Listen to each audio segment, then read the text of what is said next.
What's up, everyone? Welcome to Power Play with CJ. Today we're focusing on what the Washington Capitals should do with the 13th overall pick in the 2014 NHL entry draft.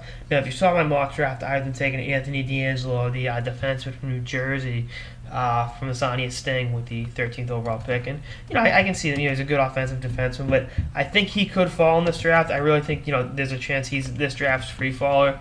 A lot of it has to do with his he said some things he really shouldn't have said, that were not appropriate during the season, and I think he's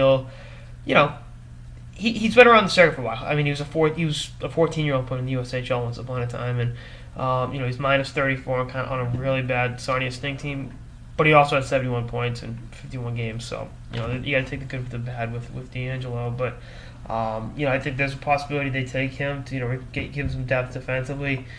Sonny Milano from the U.S. development teams there. He's got a great set of hands. I mean, you can see him, being a facilitator for their top guns down the line. Maybe they go with the European forward. If Nylander were to fall for them, I know his father played for, I think, he had two different stints with the Capitals, Michael Nylander. Kevin Fiala, if he's there, he's worth taking. Maybe Barbashev, Russian forward. They've done okay. They've done all right with Russian forwards. But, I mean, and I personally, looking back at it, I'd probably take Jared McCann if I were them out of the Sault Ste. Marie Greyhounds. I mean, because I've already done a mock draft, and I know I'm kind of, doubling back what I said, but I'll do a few mock drafts between now and the actual draft. And I think my next draft, I'll probably have him taking Jared McCann. I think he's a gritty forward that makes sense in that, in a role for them, bringing some grit and tenacity, and really being a pretty good all-around player for them. He's got a good defensive acumen, really does a lot of little things well. And, this could be a big pick for them. I mean, there's not that much difference between the 10th pick and the 30th pick this year, and I'm not knocking those players. I'm saying there's a lot of parity. Maybe they go off the board, they take Thatcher Demko, the goalie out of Boston College. That's a possibility. But I think right now it'd be DeAngelo, Milano, or McCann, one of those three guys.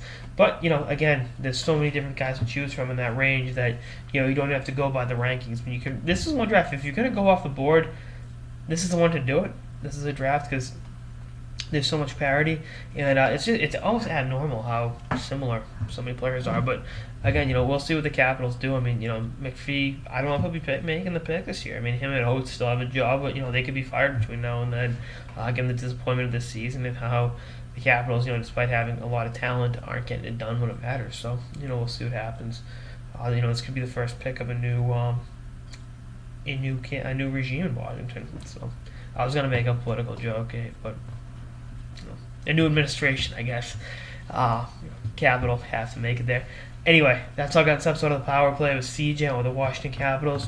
Should do with the 13th overall pick. Stay tuned for more episodes, to the playoffs and beyond. Later, guys.